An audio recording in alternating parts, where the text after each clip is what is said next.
Last time on Two Idiots and a Mic, Marcos is educated on wish list. Also a wish list. I don't know if you ever saw Wish list? a Like wish list. Yes, a wish list. No, is that a witch? Wait, Is wait. that the nose of a witch? I didn't know it was the nose of a witch. Lewis has a terrible vocabulary. The Martian, starting Matt Damon. Starting or starring? Starting to star Matt Ooh. Damon. Ooh. And sound advice is given to Marcos. Masters of Terrascotta? Yeah, whatever the fuck. Fuck that game. I never got to play that. Apparently it's expensive. Don't.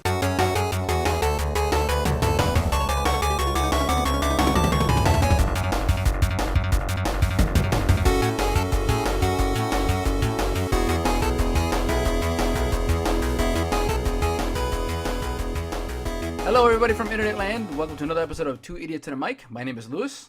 And I'm Marcos. And today we got a jam-packed episode, more so than usual. We'll be covering Yoshi's Woolly World for the Nintendo Wii U, which just came out recently. And I'll be covering Transformers Devastation, which I picked up recently, and I'll tell you what I thought about that. And then I got my hands into a little RPG that's blown up in the PC world called Undertale. It's a cool little indie game that's just picking up steam. And I'll also be covering Uncharted, the Nathan Drake collection, which was the recently released remastered set of the Uncharted games. And I'll let you know what I thought about that, at least the first one, because that's the one I finished so far. And I'll also be talking about Hatsune Miku Project Mirai DX for the 3DS, the very Japanese rhythm-based game. And I'll let you know what I thought about that as well. And then to top it off, everybody's already seen it. Everybody, their grandma's grandma, the Star Wars The Force Awakens trailer that just hit after that Monday Night Football game that everybody stuck around to see just for the trailer and immediately clicked off when it was done. So we'll be touching on that and just kind of, see what we feel about it. So we'll go ahead and jump right into the get-go with Yoshi's Woolly World. Marcos, do you have any intent on playing the game, just out of curiosity? It does look very cute, and I've always liked Yoshi, so that's pretty much the interest that I've had. I do enjoy platformers. So I've actually been waiting to see what you thought about it, to be honest with you, because I know you played it a bit. Yeah, you're gonna be very, very, very, very, very, very. I can't think of the word. Wow. You're gonna be very overjoyed to what I have to say about it, because so far it's nothing but good things. The game is, as everyone's seen already, whether you've seen just a single screenshot, you've been keeping up with previews or any sort of videos or trailers out there. The game is super freaking cute. It's beyond cute. Everything's made out of yarn. If you've gone out to the stores lately for amiibos, you've seen now that the Yoshi's Yoshi Woolly World Yoshi plush, I don't know, knitted plush, I don't know what you call it there, but the little amiibo ones are out there. They look exactly like that. It's actually pretty impressive. The entire game is set in a yarn-based world, from not just the Yoshis, but also to the enemies, the actual physical world that you're standing on and jumping on. So they did a really good job of the presentation on that. And not much can be said there, except they did an amazing job. Really glad that we used an HD system, because you're actually able to see every minute detail on that. So it's really, really beautiful to look at. One of the things that made me really happy, though, honestly, is that I haven't liked the Yoshi game since Super Mario World 2 Yoshi's Island. One of the main things that I really enjoy about the game so far is that it returns back to the roots. But every game after that, though, I mean, they tried with Yoshi's Story, which gameplay was good, but the game sucked ass. Even the remake of Yoshi's Island was terrible on the DS. Personally, they added extra things that nobody really asked for. You can, now you're rescuing Baby Mario, Baby Donkey Kong, Baby Peach, whatever. Who cares? And the recent games before and too. I mean, I can't even bring up the names for them off the top of my head right now, because I just didn't care. I played like a level or two, and I was just not intrigued at all. So this one goes back to its roots, minus the babies. Plays exactly like Yoshi's Island with the new aesthetic. Another good thing too about it is that the musical score, while not as good as Yoshi's Island, is a lot better than it has been. We actually have a melody instead of just random noises and whistles to show how cutesy and baby style it is. I don't know, that always bothered me in the recent games. So far aesthetically, very appeasing. Gameplay wise, totally love it. Sound wise, very good. And gameplay, that's the main thing. And I don't know how much of a fan you are of the collectathons, which I guess I wouldn't really call it a collectathon. It's nowhere near the rareware type of game like Conquer or Banjo-Kazooie, but you played Yoshi's Island, right? Yes, of course. Okay, yeah. So it's the same aspect. Again, you got the 5 pieces of flowers to collect. You've got to make sure you finish with full health.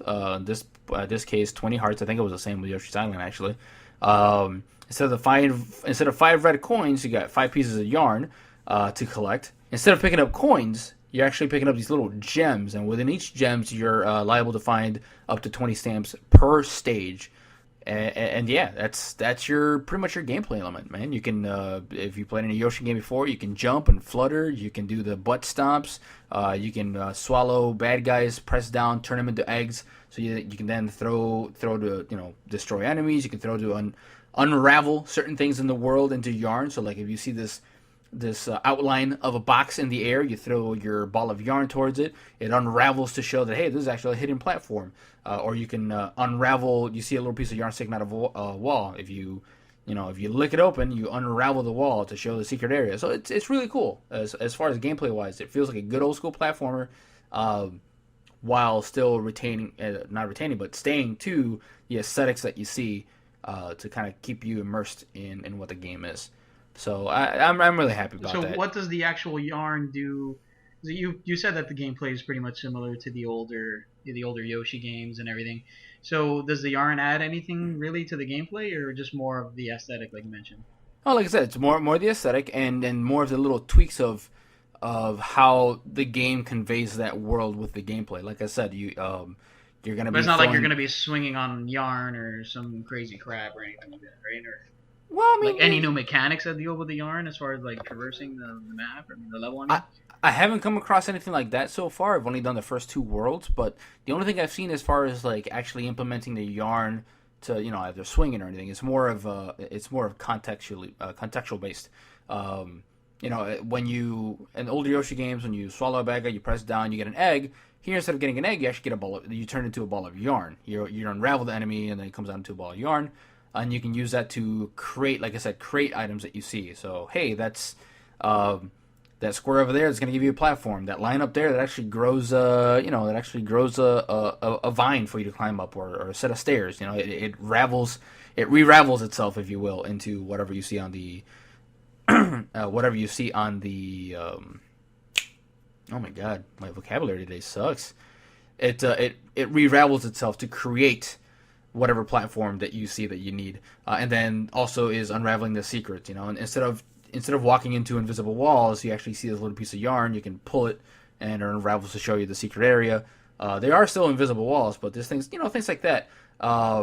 Just graphically appealing. All the characters, all the bad guys.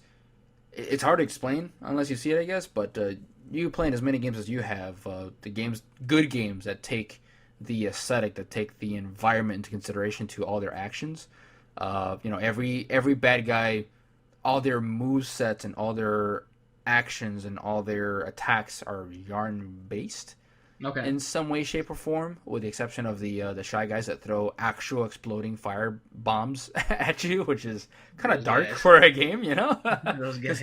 When you get caught by the fire, your Yoshi's actually turns like charred black. Oh crap! On fire. Yeah, it's like, bad. That's pretty dark for a cute little game. And he just turns into ashes. That's probably the next step, honestly.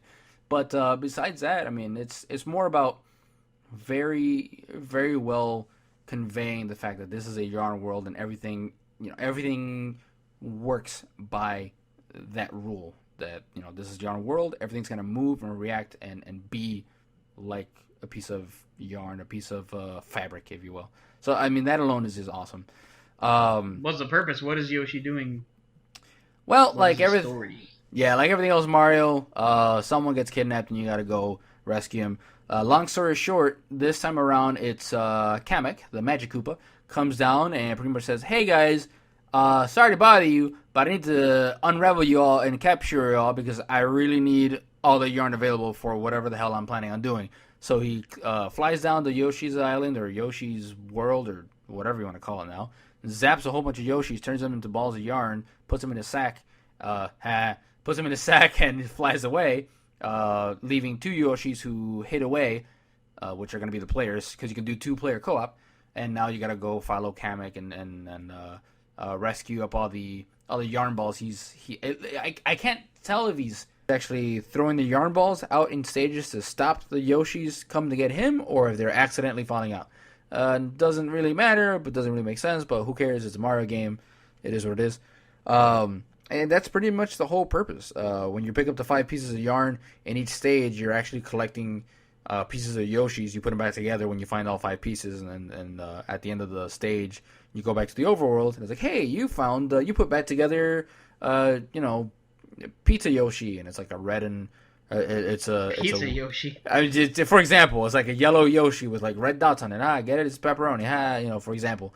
So every stage is gonna have a different Yoshi, which you can also tag out and use. So instead of playing as a generic, green or red or yellow Yoshi, you can use one of those that you saved, or you can use an amiibo. So you want to put your the Sonic amiibo down. You have a blue Yoshi with like the little Peach Fuzz stomach and Peach Fuzz arms and shit, for example. So that's really cool. You can use your amiibos to play as a different colored Yoshi. But as I said, it's also 2-player co-op, which works amazingly well. It's just as good and just as bad as Super Mario Bros. Wii style of co-op. It's not up to 4 players, so it's not madness, but just 2 players alone, you get hit collision with the other player, not just with each other's player avatar, but also with the balls of yarns that you throw. And it makes it really satisfying, like a smacking noise when you do so. So if both of you are trying to be, let's say you and I are playing, and we're trying to be really adamant about like, oh man, there's windmills going around. I've got to unravel every platform on each blade so we can keep going. And we're both happen to be aiming at the same one on the same platform. Well, whoever's in front is going to be able to unravel it. But if you're behind me and you threw ahead of time, now you're going to hit me and possibly launch me off the ledge of the cliff. Nice. And, there goes that. So it's really hectic and fun. Can probably create and end some friendships, or at least put them in danger. But no, man, I'm really enjoying the game, dude. I really, really recommend it. I know I went off on a tangent there, but I mean, it's really freaking good, man. It's back to it. It feels like a good old school platforming game, and it looks gorgeous to boot. Nice. Okay, well, that sounds pretty good. I highly, highly recommend it so far. I've only gone through 2 worlds, but I'm not stopping. I'm going to finish this one for sure. No, it's not stopping. I'm not stopping. Not stopping till you get all the yarn. Won't stop till I get enough. Oh, man. There we go. We should just end it there because I can't continue. That was too amazing. Hell yeah. You know it. Well, that's good. That's good to know. I'm glad it's at least enjoyable. Well, yeah. I'm interested in it, but there's just so much other stuff to get, and also I don't know when I ever get around to it. Oh, yeah. There's a lot of stuff. One of the reasons that I'm enjoying it, I guess, is something that I've been preaching the last 2 years, is that I've had more fun with my Wii U than I have with the PS4 or the Xbox One. Just because there's more fresh stuff that's coming out with it. Granted, yes, this is kind of an old hat type of a game, but in a day and age where it's just shooter after shooter after major AAA budget title after AAA budget title, war and explosions and craziness, it's fucking nice to have this come back and just feel like a kid again, and just enjoy it. And speaking of feeling like a little kid, what about you, Mr. Transformers, man? Oh, man. Yeah. Transformers Devastation. Well, you've already heard me rant about it recently. I know. I couldn't shut you up when you beat it. Yeah, it was such a fun game. And for those of you who don't know, it's recently released. Actually, everyone was kind of worried about the game because they basically just popped out with the announcement of the game this year, like in E3. So that was kind of like a out of left field. Also kind of left you feeling like, okay, well, the game is just announced. It's coming out when? This year? Well, I don't know. And you know how things normally are with franchise, games based off of licenses. They normally don't end up being too well, done too well. So there's a lot of concern for that. The only saving grace I think I had when the announcement was that it was being made by Platinum Games. Yep. The developers that have made amazing games like Bayonetta 2, Vanquish, Metal Gear Rising. They're pretty much, they have nailed the action game, I would say, the action genre. I agree, 100%. So that was only saving grace for that. Game came out, was getting pretty good word of mouth. I mean, not getting any amazing reviews, just like a game of the year or anything like that, but pretty much anybody who's ever loved Transformers and likes that kind of combat have been saying it's really good. So I was intrigued. I ended up picking it up. And I'll tell you, man, it's such a throwback to my childhood. Uh, the visuals, it's like if you're watching an actual TV episode. It's just gorgeous, man. Very well done. They brought back all the voice actors. You got Peter Cullen reprising his Optimus Prime, Frank Welker as Megatron, and it's just a blast. It looks really good. I mean, it looks gorgeous. It's like you're actually put in the middle of an animated episode, just like you said. So I'm down with you on that one, 100%. No, it's fantastic. It's like pretty much nailing that feel and that look of the show, like you mentioned, and just the humor is there too. Like a bunch of just random cheesy but good jokes that make you have just a stupid grin on your face, or leave you with a stupid grin on your face. I mean, nice. But the main thing here, what I think where the game shines, is the combat. Anybody who's played Bayonetta or Vanquish or Metal Gear Rising knows what I'm talking about. Platinum Games is known for making very, very fast action games. Fast and over the top. And stylish, because you're gonna fast, over the top, and stylish action games. So you're fighting at miles a second. Just pulling off all sorts of crazy combos and moves, and they were able to translate their knowledge in that kind of gameplay and put it into Transformers. So what you get is a very, very fast moving Transformer game where you're pulling off all sorts of crazy aerial combos, just jumping around. Not only that, in the middle of your combos, you can actually turn yourself into a vehicle and do some vehicle attacks.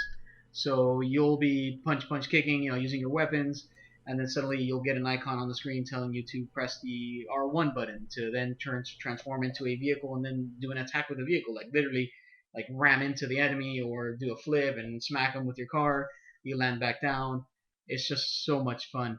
They also included that same kind of mechanic that they've always had with the whole slowdown. When you time a dodge perfectly, when the enemy attacks you, you dodge it, and everything just slows down. And at that point, you have a few seconds to just take advantage and beat the crap out of the enemies. Nice. So it's really, really awesome. There's an amazing weapon system. Well, I wouldn't say amazing, but it's a very, very detailed weapon system. You're actually, while you're playing, you're able to select and use weapons that you pick up. So you're going to be always picking up weapons, whether it's ranged weapons or melee weapons, and you can have up to 4 of them equipped. You need to have at least one melee, one ranged weapon. The other 2 you can kind of mix and match, do whatever you want to do. But these are weapons you're actually picking up. The neat thing is that since you're constantly picking up tons and tons of weapons and items, you actually are able to upgrade these weapons. So let's say you take Optimus Prime's, Energon axe, and you have some weapons around that you don't really want to use, so you can actually scrap them down and use them for parts to upgrade the weapon that you want to upgrade. So then you can power up and use use those items as parts to boost the axe up. So then the axe starts leveling up, more damage, more speed. For like ranged weapons, it will also increase the speed, rate of fire, ammo, damage. There's elements like freezing or heat. Okay, there's just a bunch of stuff with these weapons that you're actually synthesizing, is what they call the system, the synthesize. So if you've played Bayonetta and all those other games that I keep on mentioning, for good reason, mind you, if you haven't, you definitely got to check them out. If you have played those, you know how over the top those games can be, as far as boss battles and everything. And that they were able to do that as well. I mean, yeah, you are going to be spending a bit of your time through the levels just mowing down random grunts and enemies, no name Decepticons, just beating up, ground soldier Decepticon, whatnot. But then every so often you'll get thrown into this amazing, just action-packed boss battle. Like I think like within 10 to 15 minutes of the game starting, you're already fighting all the Constructicons put together as Devastator, and that's just like the first boss battle. So your tiny little Optimus Prime is fighting this gigantic boss just towering over you, trying to attack you and destroy you. So that just gives you an idea of how quickly the game kicks off. As far as the story, it's pretty much standard fare. Decepticons are trying to take over Earth, get rid of humans and terraform Earth as a new Cybertron, and the Autobots are there to stop them. But they dig deep as far as all of the characters. There's 5 playable characters you can be. Sadly, it's not Decepticons, only Autobots, but you can be Optimus Prime, Wheeljack, Sideswipe, Bumblebee, and Grimlock. All of them actually play differently. So Grimlock, for example, he turns into a dinosaur, not into a vehicle, so you don't have that vehicle movement aspect of it, but you do get strength and other abilities that you can do as a dinosaur, like a flamethrower breath. You're just stomping around the level instead of driving around.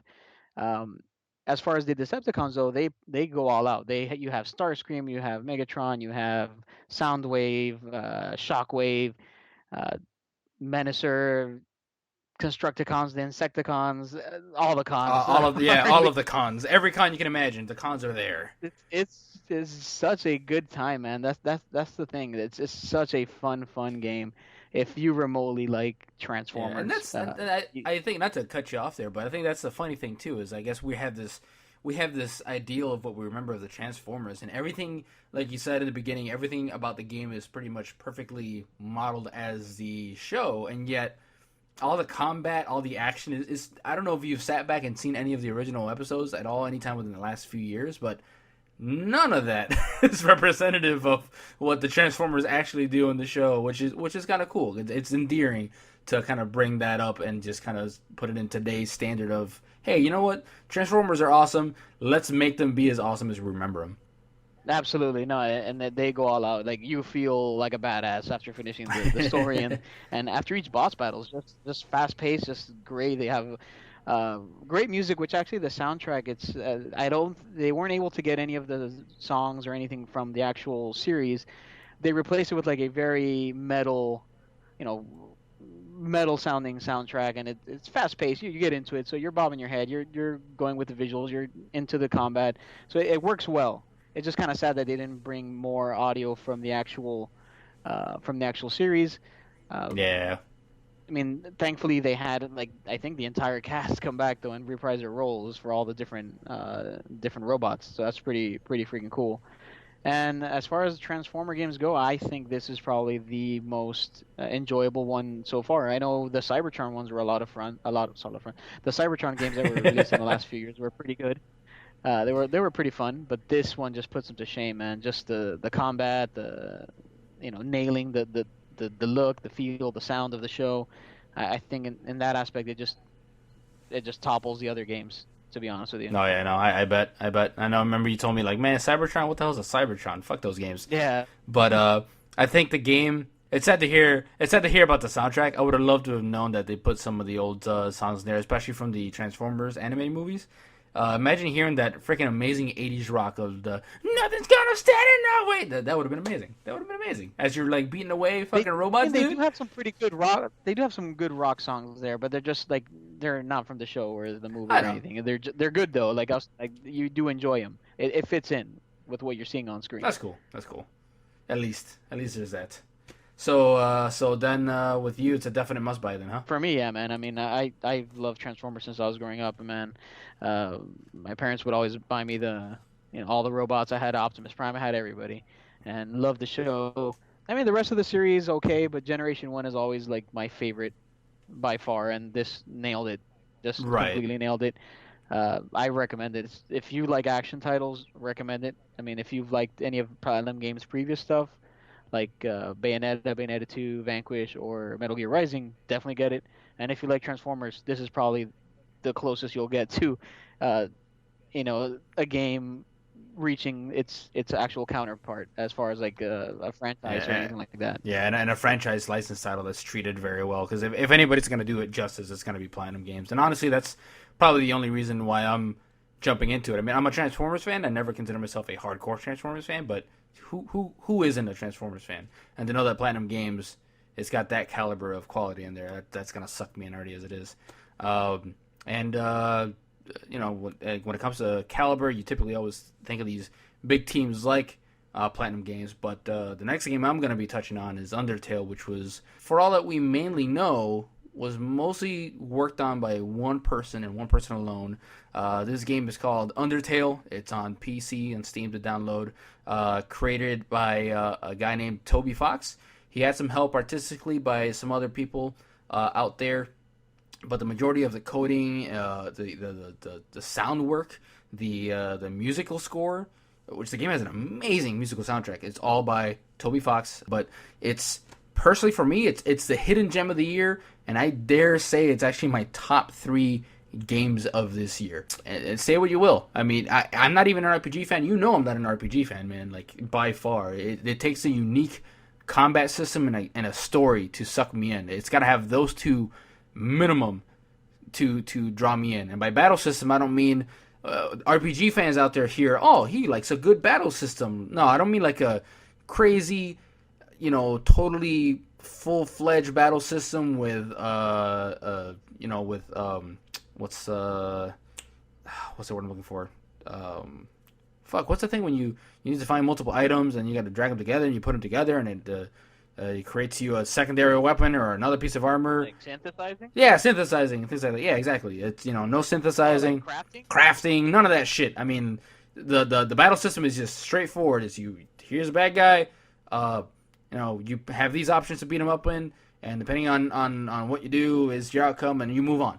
It's something that I could grasp, and it's more than just a battle system. And it's hard to really get into without spoiling the game too much. It's one of those games that you really can't speak of too much without ruining the experience. It's not just a good game. It's a literal experience. The only thing I can say about the battle system is that it can and can't be a battle system. For every enemy you come across, you don't have to necessarily fight them. On screen, when it pops up, you have an action key, if you will, an action button. You have a fight button. You have an items button for your items, and then you have a little sub-menu button that says mercy. So depending on who you come across, every time you come into a battle, it shows you the image of what you're fighting, and they're all random battles. It shows the image of who you're fighting, of what you're fighting, gives you a little descriptor of what it's doing. You can check the enemy. See what they're all about. It gives you an idea of what they're all about, and then the battle starts after you check them out. Or you can go straight in, you start swinging your sword or whatever you have equipped. Or should you want to spare this being, you can go over to the mercy section and attempt to spare it. But it's not as simple as just sparing everybody and then walking away. It's not like there is a flee button, but the flee button keeps this random battle in the area, so you can walk around again. Let's say you walk back through. If you haven't killed it, or if you haven't spared it, it'll still be in that room technically. But again, it's not as easy as just hitting spare and walking away. You actually have to act, and here comes that key button, act. You have to actually act upon this enemy to find out how you can spare it, or how you can appease it in order to spare it. So in a topsy-turvy way, you're more or less talking the enemy into sparing you if you go this route. So again, it depends on who you come across.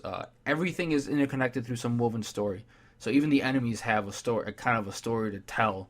And it's up to you whether you decide whether you give a fuck or not, and spare its life or kill it and move on. That's what I had heard. I had heard that the game is very emotion based. Oh yeah. That whole sparing your enemy thing is pretty much the only thing I know about it. I know you've been raving about it. I just haven't gotten around to it. But it sounds pretty intriguing, and I think, if I'm not mistaken, I've heard it may be possible to finish the whole game without even killing anybody. Correct. Or finishing anybody. Correct. To not. Is that a spoiler or no? No. I mean, I guess it can be. I mean, that's a lot of people use that line to kind of entice people to give it a shot. It's only $10 on Steam. That's what made me think about it. I was like, man, okay, so you can actually finish a game where you don't finish an enemy at all. That's pretty interesting. No, yeah, exactly. And honestly, to not give too much away, there's more than 3 endings. There's an unsurmountable different amount of types of endings, whether it's a completely different ending scene you see, or different elements of who stays alive and what they say to you, who befriends who makes enemies out of what. But there's 3 main endings. There's spoiler. I know there's an ending. God damn it. Damn it. Oh man, fuck, I screwed that up. Sorry guys. No. But there's 3 main endings. There's a neutral one where you play, you play based on your first impressions. If you think that's a bad guy, you kill it. Then you speak to a regular character and you're making a connection with this character as far as friendship wise or whatever you may see. This person's talking to you and you're sitting there going he's not really such a bad guy. If in case he fights me, I'm going to spare him.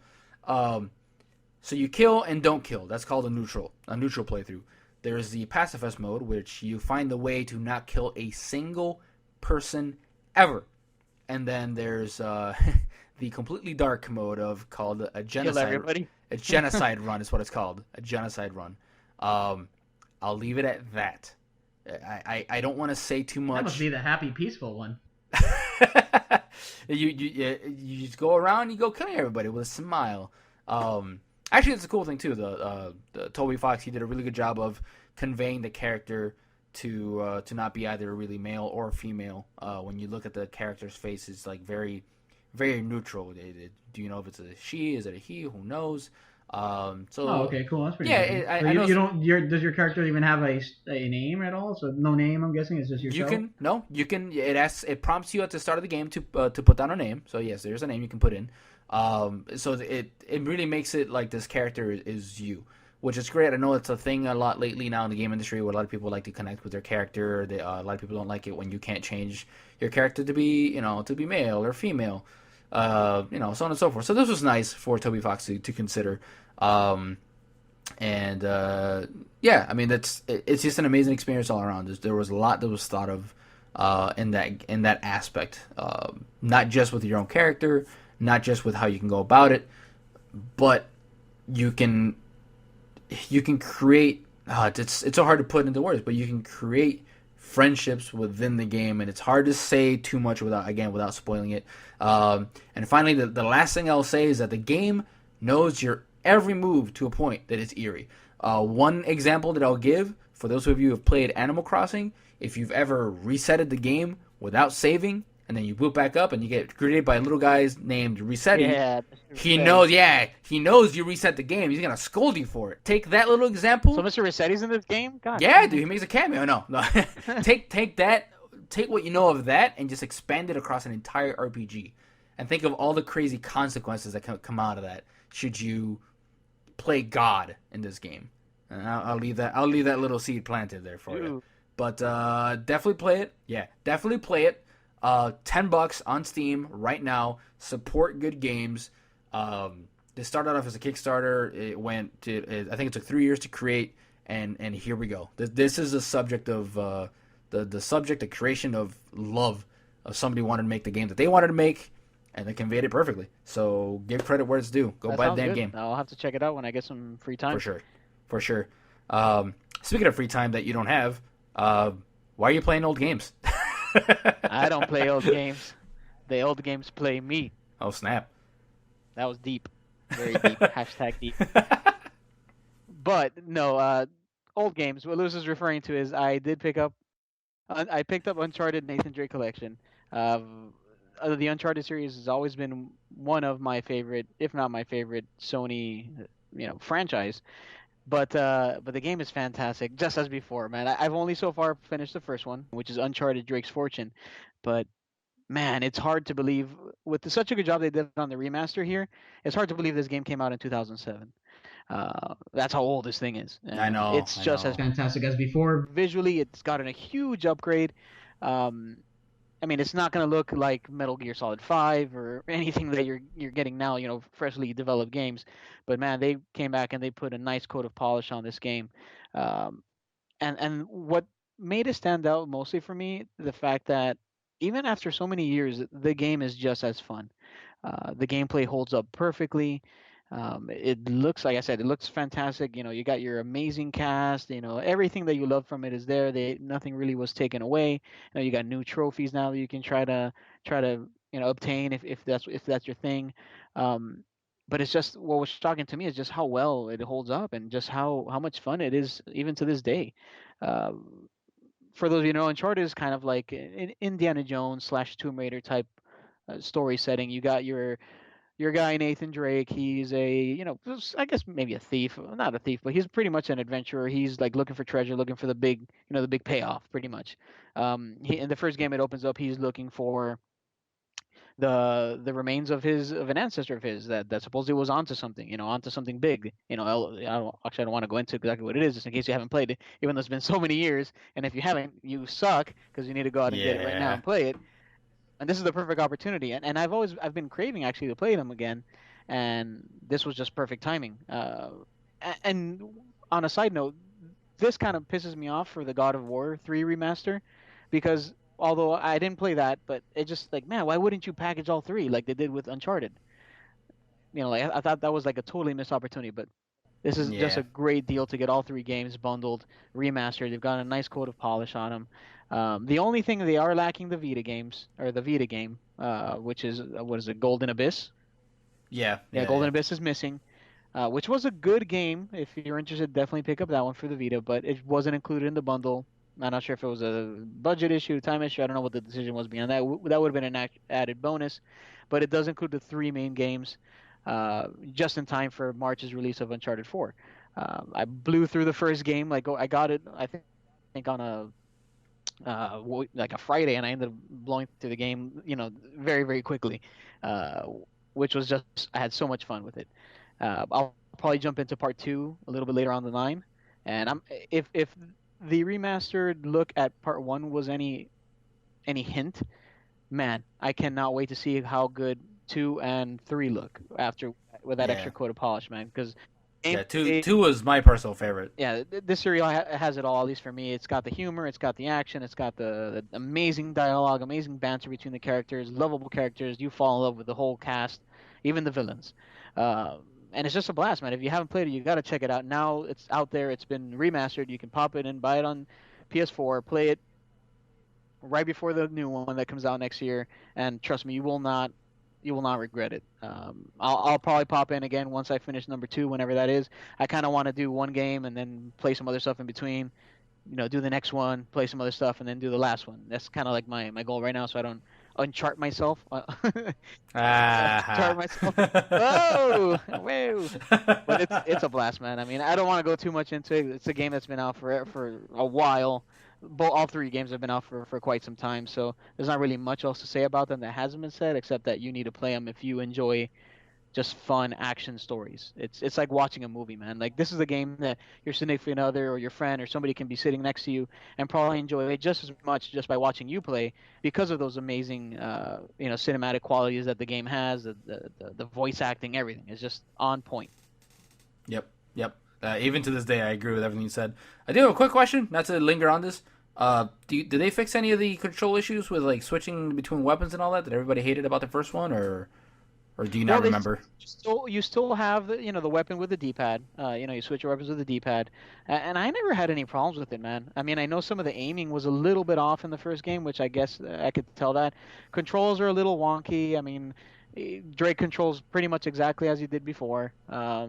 So there is a little bit of you may miss some platforms here and there just based on just how he controls, but beyond that, it's the same. It's pretty much the same game, man.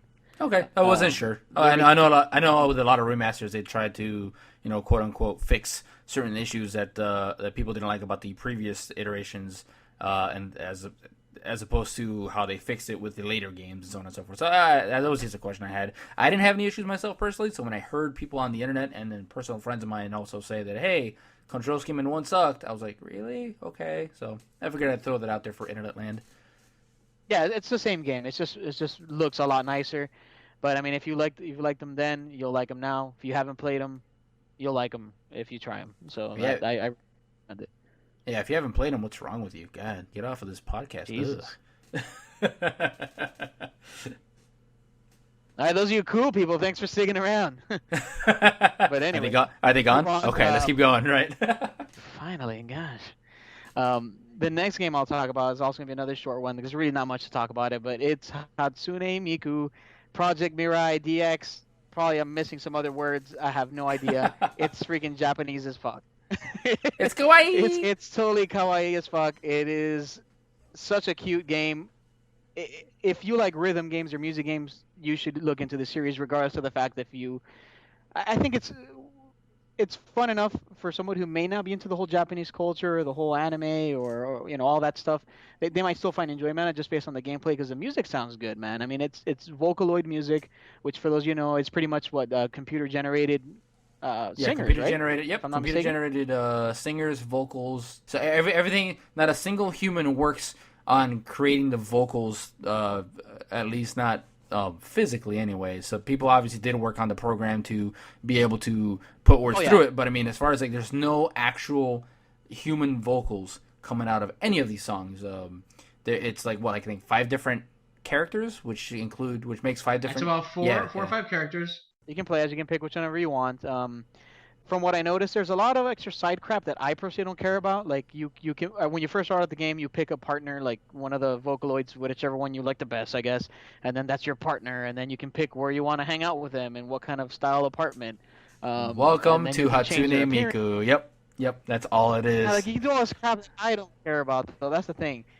You can but if you like can that sleep stuff, great, 'cause that's an added you can bonus. sleep with Miku and actually set your DS as an alarm. You can also do it on the PS4 and PS3 version also. Not PS4, sorry, PS3 version.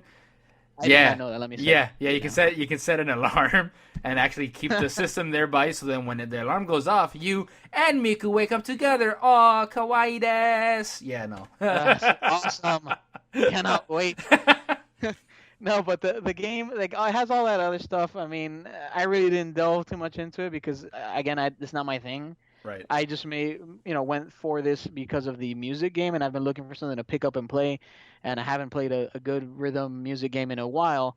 And if you've never heard Hatsune Miku's music, it's I guess hit or miss, but would you call it hit or miss actually? I mean, Oh no, to me it's hit or miss because it works on a lot of the I the just find it so catchy though, like very, the melodies and the different genres of music that they have within the game, and it's just very, very, very good. And well I just find that's myself enjoying it and just bobbing my head and just enjoying the music as I'm playing this game. Well, yeah, that's why it's hit or miss though. It's not all complete J-pop.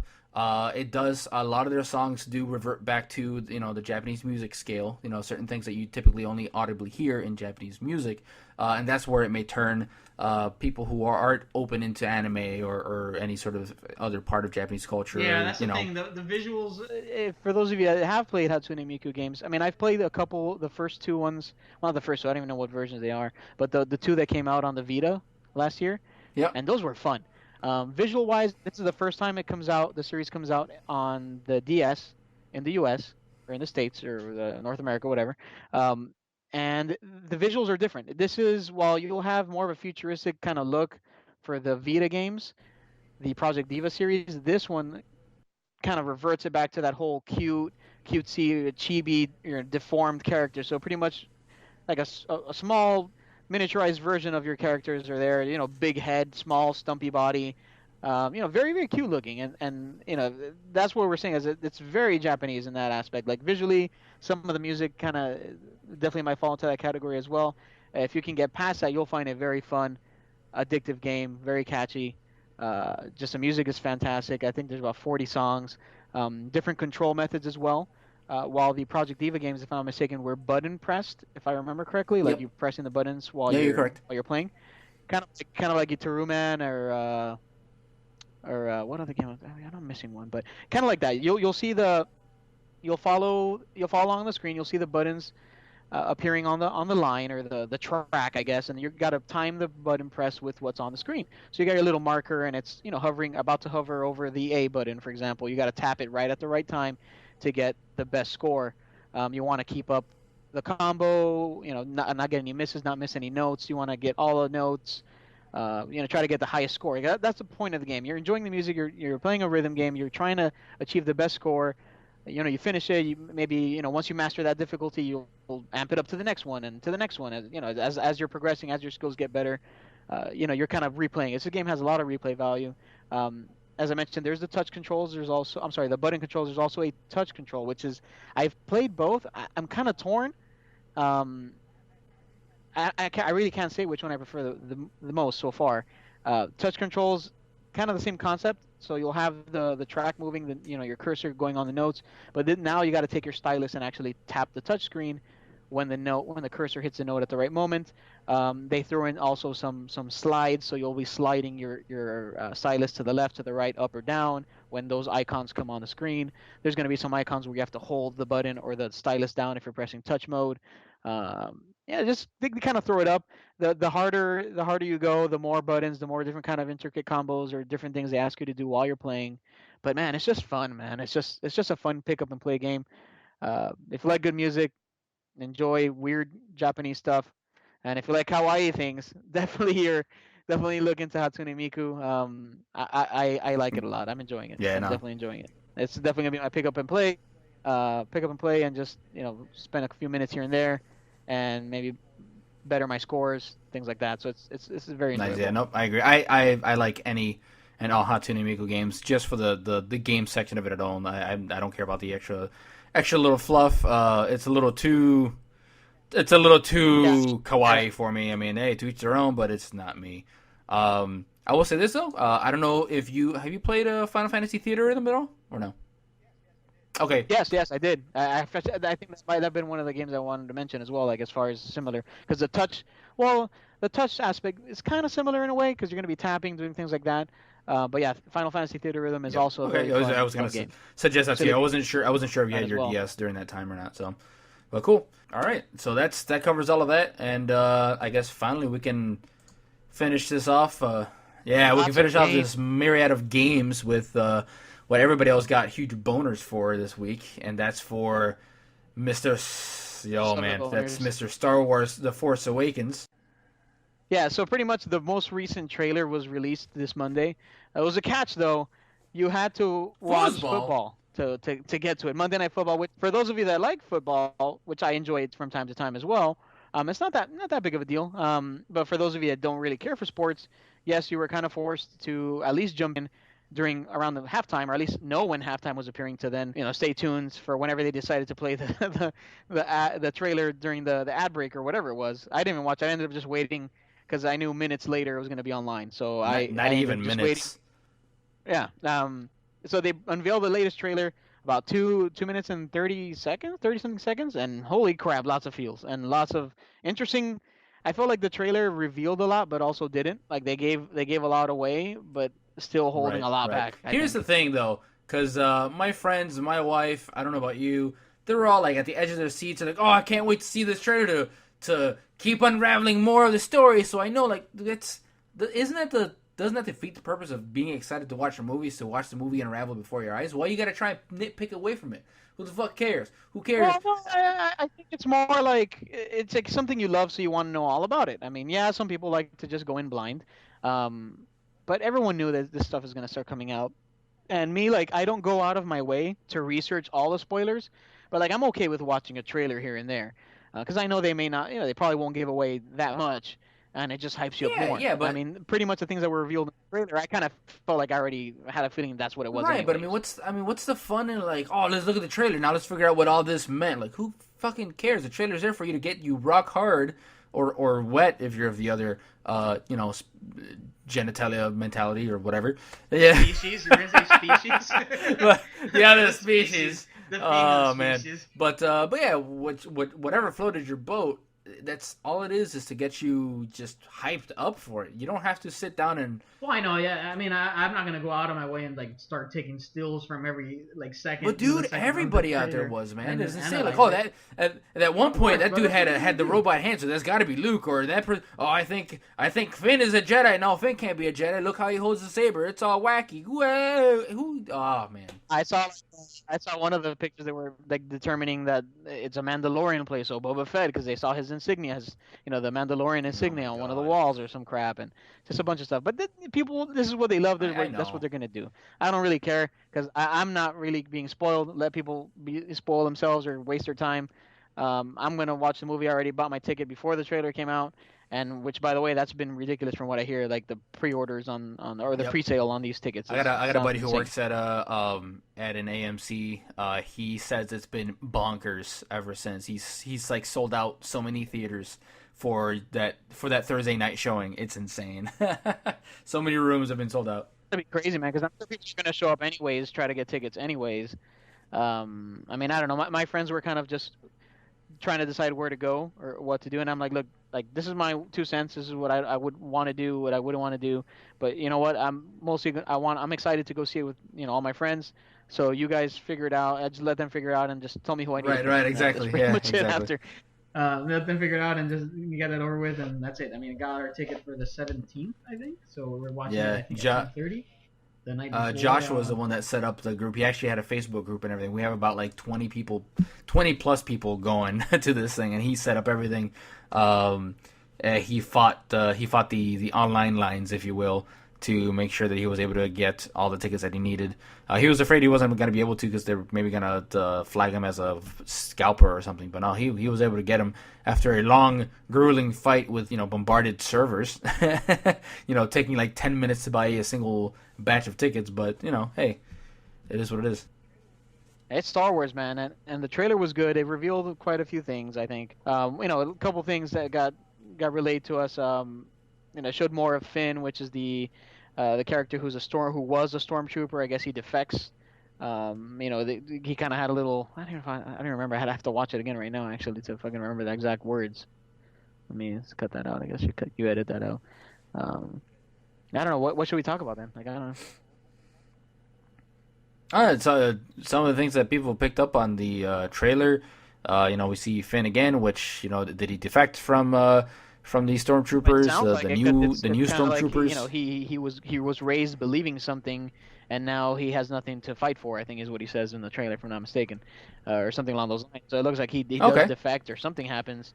You do see Kylo Ren, which is the quote unquote villain of the movie, at least positioned as a villain.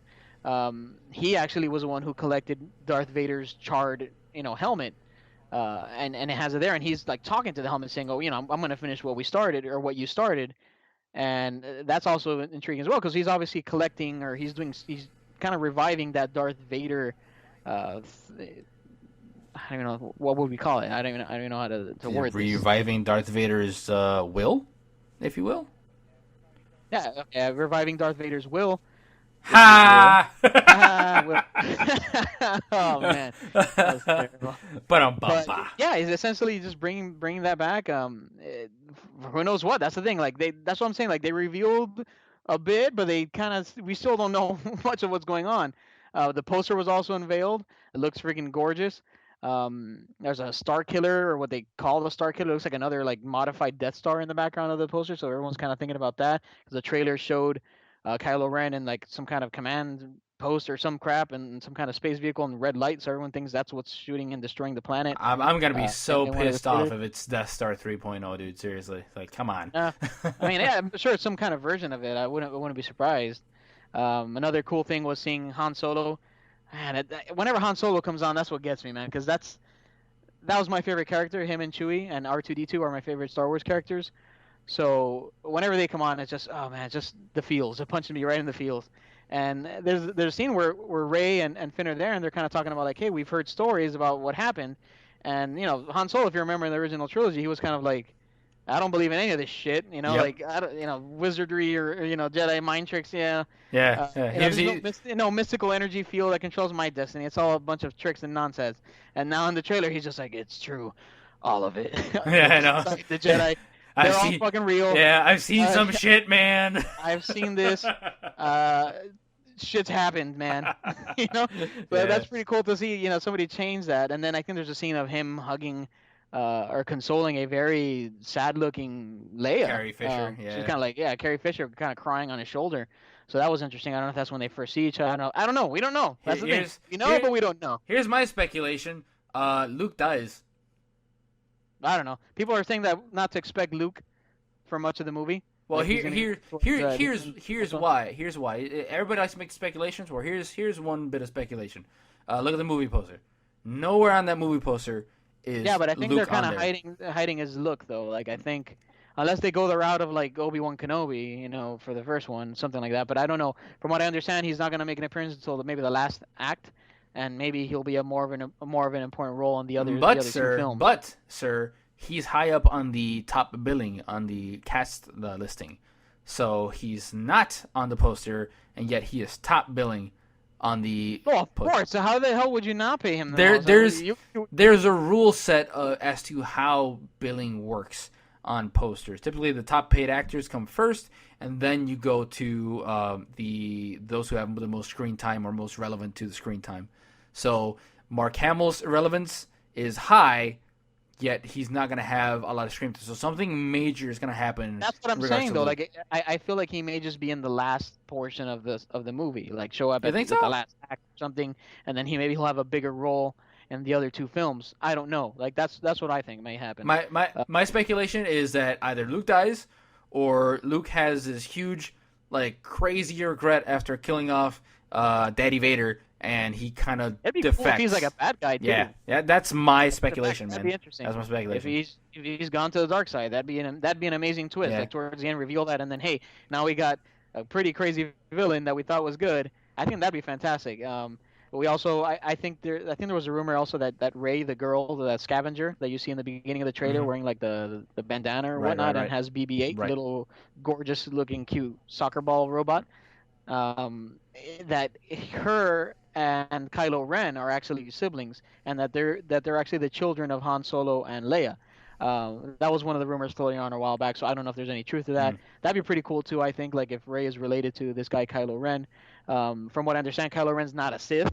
He's just a Force sensitive person. He's just kind of reviving that and going by the old ways of the Sith. He even built his own lightsaber, on his own way, which kind of explains why it's jaggedy. It's not like a very defined. Yes, blade. it's if you look up close to it, or like you can even see it in the movie poster.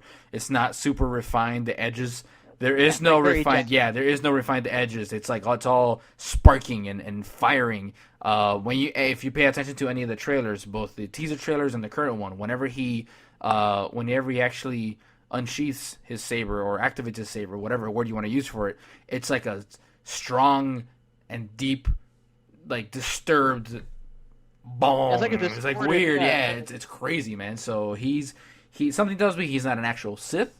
Something tells me he's never been trained as a Sith or a Jedi, and he's just like a crazy Vader fanatic. Like a fanatic that he's trying to revive it. But I think he is Force sensitive, though. Cool scene also that they touched up on there. They showed again was with Kylo Ren pulling out his lightsaber and Finn pulling out the blue lightsaber, which is, from what everybody speculates, Anakin Skywalker's lightsaber that Luke lost when Vader chopped off his hand. Oh shit! So it looks like that was found, and I'm guessing Finn stumbles across it, and since Kylo Ren being the fanatic that he is, he's kind of collecting all this stuff, and he's after that saber. So I think he says, "Oh, I think one of the toys actually you press one of the buttons and it says, oh, that weapon is mine," or something like that. So wait, so you tell me the entire movie is probably two nerds going at it at the middle of a Toys R Us at fucking Star Wars Toys release night? Yes, and then I hope with Kylo Ren building his shrine of Darth Vader, with candles, and he'll have a birthday cake and all this stuff on his shelf. But yeah, no, it's cool, man. There's so much to talk about. Like you can spend hours speculating on what's what and who's who and who's gonna be there or whatnot. Like people think that Boba Fett has a big role in it because I haven't read it, but now, if for those of you who know, Disney kind of killed off the expanded universe and all the previous stories. Now whatever comes out of Star Wars is canon, or for those of you who know what canon means, integral to the story or part of the actual main storyline. So I think the recently released novel Aftermath touched up on Boba Fett from what I read online, and I think that's why people are thinking he's back. Also, not to mention, people spotted the Mandalorian emblem or symbol, in one of the stills or one of the sections in the movie trailer. Hey, as long as I see Jar Jar Binks' head in a trophy somewhere, I'm good. Imagine Kylo Ren takes off his helmet. Misa gonna get that saber. Misa, do this, Darth. I quit. Misa gonna win. Oh my god. But there we go. That's the Star Wars trailer. That's the nerd madness that Star Wars brings together en masse. Haha. Man, it's exciting. I'm very excited for it. I think it's gonna be great. I'm actually very, very hopeful of the movie. The fact that it's J.J. Abrams, which is a much better director. I mean, George Lucas, the guy is a genius in the sense of creating a world, doing, very imaginative. He can do all that, but as a director, he's not the best. Nope. I'm glad he's out. He is a. Yeah, I'd rather see him as a consulting role, or what he's doing now. Because the guy, he created all this, or the majority of it. It's fantastic. Not even that. I implore you to find that article on Game Informer on the previous LucasArts employees when they were creating Star Wars: The Force Unleashed, and when they had George Lucas sit down and they pitched him all these ideas and names and characters and all that, he brushed pretty much everything aside, almost like it was a joke, and started. They had a more specific name for Starkiller, for example. But then he starts bringing out like, oh, why not name him Mr. Happy Poopy Pants or Star Killer or something? And he walks out, and that was it. Well, Starkiller was the original name for Luke Skywalker. I did not know. That I did not know. Yeah, that was your original name for Luke Skywalker, actually. Okay. Last name would have been Starkiller. But yeah, no, I think the guy's pretty creative though. No, he's creative. I'd definitely rather see J.J. Abrams helming this thing. Yep. I mean, the guy took Star Trek and made two very, very, very, very fun and enjoyable films out of that series. Yep. Which I've always liked Star Trek, but man, those last two films were fun as hell. Yep. So And it took people that hated Star Trek and like made them fans. Like, I know my brother never liked Star Trek at all. He thought it was boring as hell.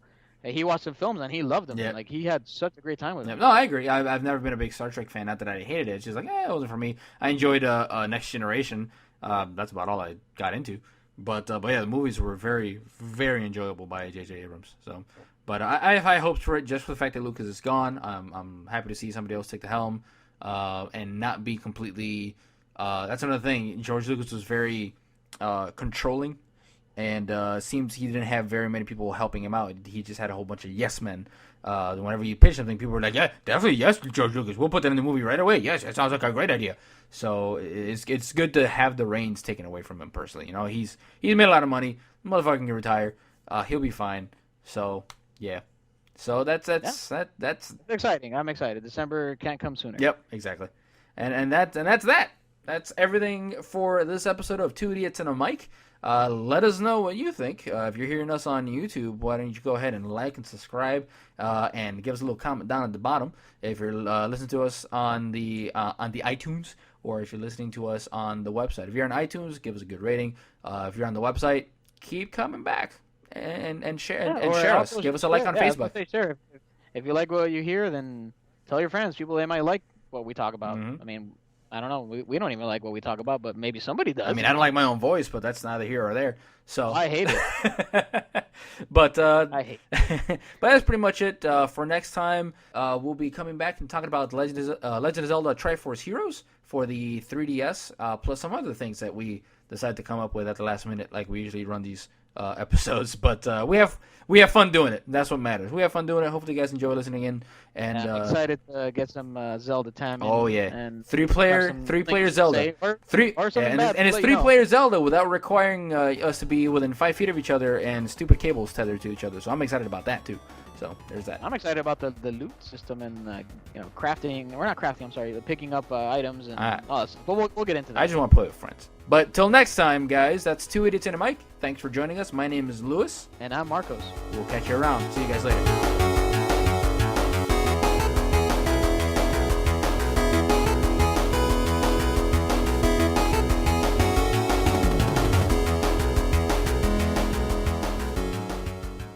The Uncharted Nathan Drake collection.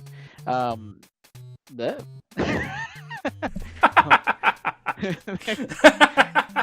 and it was good. Moving on. Oh man, that was great. in depth and amazing. It's pretty sweet, I think. I mean, I just don't want to spoil things, you know.